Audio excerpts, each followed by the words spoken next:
Hello friends, good morning every one. வாங்க MCX market பற்றி discuss பண்ணலாம்.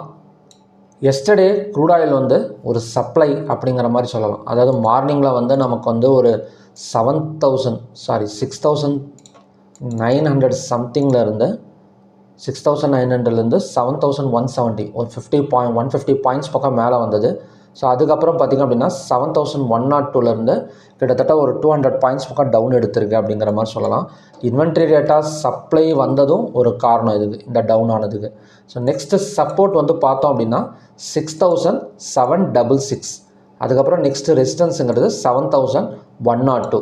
ஸோ இன்றைக்கி வந்து மறுபடியும் க்ரூட் ஆயில் ஏதாவது டிமாண்டு கொடுக்கறதுக்கு வாய்ப்பு இருக்கா அப்படின்னு கேட்டிங்கன்னா இருக்குது அப்படிங்கிற மாதிரி சொல்லலாம். பட் வாலட்டிலிட்டியாகவும் இருக்கும். ஸோ என்ன நியூஸ் வந்திருக்கு அப்படின்னா, ட்ரம்ப்பும் நெதன்யாகுவும் பார்த்திங்க அப்படின்னா ஃபோனில் வந்து பேசியிருக்கிறாங்க. ஸோ இவங்க எதை பற்றி பேசியிருப்பாங்கன்னா, வார் வந்து எங்கே குண்டு போடலாம், எந்த இடத்துல போயிட்டு மிலிட்ரி ஃபோர்ஸை வந்து இறக்கலாம், நீ சொன்ன மாதிரியே நான் பண்ணிட்டேன், நான் சொன்ன மாதிரி நீ பண்ணிடு அப்படிங்கிற மாதிரி தான் ஸோ பேசியிருப்பாங்க.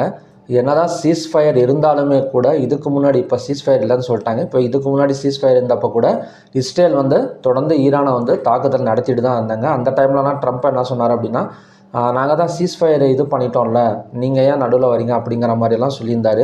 பட்டு இவர் உடனே இப்போ வார ஆரம்பித்தோடனே இப்போ 2 பேரும் வந்து ஃபோனில் வந்து பேசியிருக்கிறாங்க. ஸோ இந்த ஃபோனில் பேசியிருக்கிறதுக்கு என்ன அர்த்தமாக இருக்கும் அப்படின்னா, கண்டிப்பாக வந்து தாக்குதலை இன்னும் கொஞ்சம் அதிகப்படுத்துறதுக்கு தான் பேசியிருப்பாங்களே தவிர கண்டிப்பாக வந்து வார் நிறுத்துறதுக்கான சான்சஸ்ங்கிறது ரொம்ப கம்மி தான். ஓகேங்களா? ஸோ இதன் மூலிமா என்ன நடக்கும்னா, கண்டிப்பாக வந்து ஒரு வாலட்டிலிட்டி இருக்கும்.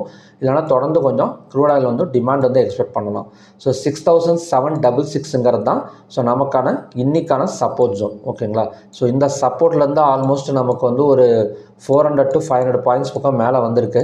ஸோ அகைன் இந்த இடம் 6,766 சப்போர்ட் எடுத்தது அப்படின்னா ஸோ 7,102 வரைக்கும் எக்ஸ்பெக்ட் பண்ணலாம். 7,102ங்கிறது தான் நமக்கான நெக்ஸ்ட்டு ரெசிஸ்டன்ஸ் ஜோன்.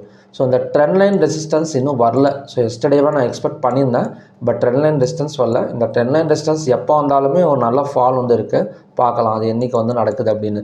ஓகே, அடுத்தது வந்து natural gas.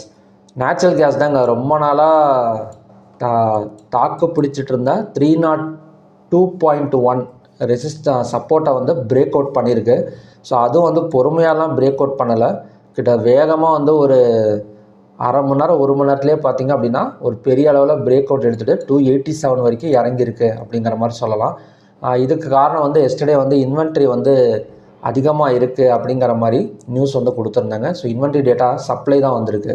So next support zone எடுத்துக்கிட்டோம் அப்படின்னா 286.4. ஸோ இந்த இடம்லாம் சப்போர்ட்டாக ஒர்க் அவுட் ஆனது அப்படின்னா கண்டிப்பாக இங்கேருந்து மறுபடியும் வந்து ஒரு ஹை வந்து எதிர்பார்க்கலாம். பட் இந்த இடத்த பிரேக் அவுட் பண்ணிவிட்டு 297, அதாவது இந்த பேட்டர்ன் பார்த்திங்கன்னா தெரியும். ஸோ இந்த பேட்டர்னோட நெக்லைனுங்கிறது இந்த இடம் தான். ஸோ இந்த இடத்த பிரேக் அவுட் பண்ணிட்டு வந்திருக்கனால அகைன் கொஞ்சம் மேலே வந்தால் கூட 297ல் ஒரு ரெசிஸ்டன்ஸ் எடுத்துகிட்டு மறுபடியும் ஒரு 10 பாயிண்ட்ஸ் டவுன் எடுக்கிறதுக்கு சான்சஸ் இருக்குது. ஓகேங்களா? ஸோ இதுதான் பார்த்திங்கன்னா இன்றைக்கான natural gas condition. Next gold and silver. So gold and சில்வரை பொறுத்த வரைக்கும் பெரிய மூமெண்ட்டுங்கிறது கிடையாது. எஸ்டர்டே ஆனால் பை தான், அதாவது என்ன சொல்கிறது அப்படின்னா ஒரு பை தான் போகும் அப்படிங்கிற மாதிரி பார்த்துருந்தோம். 4,092 பிரேக் அவுட் பண்ணிவிட்டு ஒரு $4,138 வரைக்கும் ரீச் ஆகிருக்கு. இன்றைக்கும் அதாவது எஸ்டர்டே எம்சிஎக்ஸ் கோல்டும் ஈவினிங் கண்டிஷன் படி பார்த்தோம் அப்படின்னா ஆல்மோஸ்ட் நமக்கு வந்து 144லேருந்து ஒரு 1,350 பாயிண்ட்ஸ் பக்கம் மேலே வந்திருக்கு. அகைன் ஹையாக பிரேக் அவுட் பண்ணுது அப்படின்னா 1,46,561 வரைக்கும் வந்துட்டு இந்த இடத்துல ரெசிஸ்டன்ஸ் எடுக்கிறதுக்கு சான்சஸ் இருக்குது. ஓகேங்களா? ஸோ அப்படி கொஞ்சம் கீழே இறங்கினா கூட நெக்ஸ்ட்டு சப்போர்ட்டுங்கிறது 1,44,112. ஸோ சப்போர்ட் அண்ட் ரெசிஸ்டன்ஸை வந்து நான் சேஞ்ச் பண்ணலை. ஸோ எஸ்டர்டே பார்த்த சேம் சப்போர்ட் அண்ட் ரெசிஸ்டன்ஸ் தான். பிரேக் அவுட் ஆகிருக்கிற இடத்த நாம் வந்து சப்போர்ட்டாக வந்து எடுத்துருக்கோம். அதாவது எஸ்டர்டே வந்து இந்த இடத்த சில்வர் வந்து பிரேக் அவுட் பண்ணியிருக்கேன். ஸோ பிரேக் அவுட் பண்ணுறப்ப பிளாக் கலர் லைன் வந்து யூஸ் பண்ணியிருப்பேன். ஸோ பிரேக் அவுட் நடந்ததுக்கப்புறம் பார்த்திங்க அப்படின்னா இந்த இடத்த வந்து க்ரீன் கலர் லைன், அதாவது 2,24,183 தான் சில்வருக்கான சப்போர்ட் ஜோன். இந்த ஹையாக பிரேக் அவுட் பண்ணால், அதாவது இந்த இடத்துல பார்த்திங்க அப்படின்னா ஒரு பேரலல் சேனல் மாதிரி க்ரியேட் ஆகிருக்கு பார்த்திங்களா. ஸோ இந்த ஹையாக பிரேக் அவுட் பண்ணுது அப்படின்னா கண்டினியூஸாக நமக்கு 2,34,104 வரைக்கும் வரதுக்கு சான்சஸ் இருக்குது சில்வரை பொறுத்த வரைக்கும். ஸோ சில்வர் அண்ட் கோல்டு வந்து கொஞ்சம் டிமாண்டில் தான் இருக்கும். ஏன்னா வார் மறுபடியும் ஸ்டார்ட் பண்ணியிருக்கிறாங்க. இருந்தாலுமே ஒரு சில காரணங்களால ஒரு வாலட்டிலிட்டி எடுத்துகிட்டு இருக்கே தவிர, பட் ஓவராலாக கோல்டு அண்ட் சில்வர் வந்து நல்லாவே ஒரு நல்ல சப்போர்ட் எடுத்துருக்குன்னு தான் நான் சொல்லுவேன். நெக்ஸ்ட் வந்து காப்பர். ஸோ காப்பரும் பிரேக் அவுட் தான். ஸோ காப்பர் வந்து எஸ்டர்டே வந்து 1,289 ரெசிஸ்டன்ஸ் ஜோன்னு பார்த்துருந்தோம். ஸோ அதுவுமே வந்து நமக்கு வந்து பிரேக் அவுட் நடந்திருக்கு. ஸோ நெக்ஸ்ட்டு சப்போர்ட்டுங்கிறது 1,289. ஹையாக பிரேக் அவுட் பண்ணது அப்படின்னா ஸோ அங்கேருந்து ஒரு 10 to 15 பாயிண்ட்ஸ் பக்கம் ஒரு பை சைடு வந்து எக்ஸ்பெக்ட் பண்ணலாம். ஓகேங்களா? ஸோ ஓகே ஃப்ரெண்ட்ஸ், இதுதான் பார்த்தீங்கன்னா இன்றைக்கான கண்டிஷன்ஸ். ஸோ ஓவராலாக நான் என்ன எக்ஸ்பெக்ட் பண்ணுறேன் அப்படின்னா MCX கொஞ்சம் பை போகும் அப்படின்னு நினைக்கிறேன். ஓகேங்களா? ஸோ உங்களுக்கு ஏதாவது எப்படி போகும் அப்படின்னு நினச்சிங்க அப்படின்னா மறக்காமல் கமெண்ட் செக்ஷனில் வந்து டைப் பண்ணுங்கள். நெக்ஸ்ட் வந்து குளோபல் மார்க்கெட் டேட்டா போகலாம். குளோபல் மார்க்கெட் டேட்டா எடுத்துக்கிட்டோம் அப்படின்னா நிஃப்டி ஒரு 92 பாயிண்ட்ஸ் பாசிட்டிவில் போயிட்டுருக்கு. நிக்கி எல்லாம் பார்த்திங்க அப்படின்னா ஒரு 1245 பாயிண்ட்ஸ் போயிட்டுருக்கு. அப்புறம் S&P, நாஸ்டாக்கு. ஸோ நாஸ்டாக் வந்து எஸ்டர்டே க்ளோஸ் ஆனது வந்து ஒரு 336 பாயிண்ட் வந்து பாசிட்டிவில் க்ளோஸ் ஆகிருக்கு. ஸோ ஓவராலாக டவ் ஜோன்ஸ் மட்டும்தான் கொஞ்சம் நெகட்டிவில் ஓப்பன் ஆகிருக்க தவிர பட் ஓவராலாக குளோபல் இண்டெக்ஸை எடுத்துக்கிட்டோம் அப்படின்னா ஒரு பாசிட்டிவ் தான். ஸோ எப்போவுமே குளோபல் இண்டெக்ஸ் எடுத்துக்கிட்டால் க்ரூட் ஆயில் பாசிட்டிவில் போயிடுச்சு அப்படின்னா க்ரூட் ஆயில் வந்து கொஞ்சம் நெகட்டிவில் போகும். ஓகேங்களா? பார்க்கலாம் எந்த மாதிரி வந்து நடக்குது அப்படின்னு. ADR வேல்யூஸ் எடுத்துக்கிட்டோம் அப்படின்னா டாக்டர் ரெட்டி லெபார்ட்டரிஸ் தவிர எல்லாமே வந்து பாசிட்டிவ் தான். அதாவது ரிலையன்ஸு, டாக்டர் ரெட்டி லெபார்ட்டரிஸ் தவிர நமக்கு வந்து இன்ஃபோசிஸ், ICICI, விப்ரோ எல்லாமே வந்து பாசிட்டிவ் தான். அது மட்டும் இல்லாமல் TCSோட குவார்ட்டர்லி ரிசல்ட்ஸ் வந்து அனௌன்ஸ் பண்ணியிருந்தாங்க. ஸோ TCSோட குவார்ட்டர்லி ரிசல்ட்ஸ் வந்து நமக்கு என்ன வந்திருக்கு அப்படிங்கிறத பார்க்கலாம்.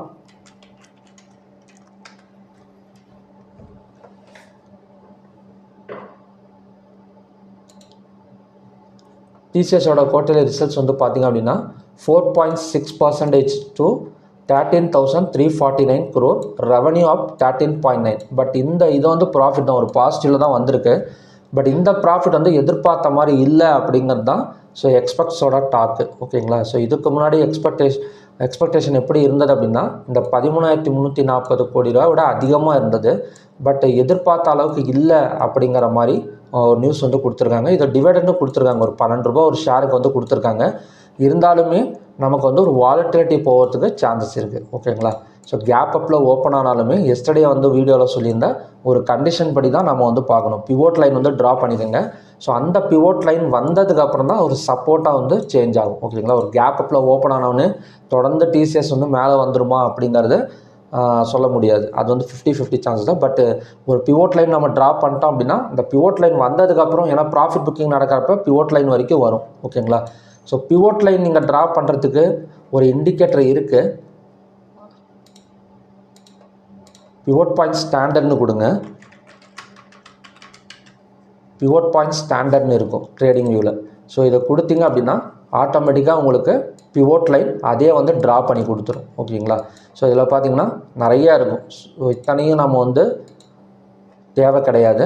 நமக்கு தேவை ஒரு பிவோட்டு, ஒரு சப்போர்ட்டு, ஒரு ரெசிஸ்டன்ஸ். ஓகேங்களா? ஸோ மற்றதெல்லாம் கொஞ்சம் டிசேபிள் பண்ணிட்டீங்க அப்படின்னா ஆட்டோமேட்டிக்காக உங்களுக்கு சார்ட்டில் இப்போ பிவோட்டுக்கு பிளாக் கொடுத்துக்கோங்க, சப்போர்ட்டுக்கு வந்து க்ரீன் கொடுத்துக்கோங்க, ரெசிஸ்டன்ஸுக்கு ரெட்டு கொடுத்துக்கோங்க. லைன் கொஞ்சம் மொத்தமாக வேணும் அப்படின்னா 2 கொடுத்துக்கோங்க. 2 கொடுத்துட்டு ஓகே கொடுத்தீங்க அப்படின்னா ஆட்டோமேட்டிக்காக உங்களுக்கு சார்ட்டில் ஒரு பிவோட் லைனு, ஒரு ரெசிஸ்டன்ஸ் லைனு, ஒரு சப்போர்ட் லைன். இப்போ TCSஐ வச்சே சொல்கிறோம் பாருங்களேன். இப்போ TCSலாம் பார்த்தீங்கன்னா தெரியும் 15 மினிட்ஸ் வச்சுருக்கேன். இப்போ காலையில் கொஞ்சம் மேலே ஓப்பன் ஆனால் கூட அதாவது இது வந்து எஸ்டர்டேவோட பிவோட் பாயிண்ட். ஓகேங்களா? ஸோ நான் இப்போ 9:15க்கு ஓப்பன் ஆகிறப்ப இந்த பிவோட்டு, ரெசிஸ்டன்ஸ், சப்போர்ட்டெல்லாம் மாறும்.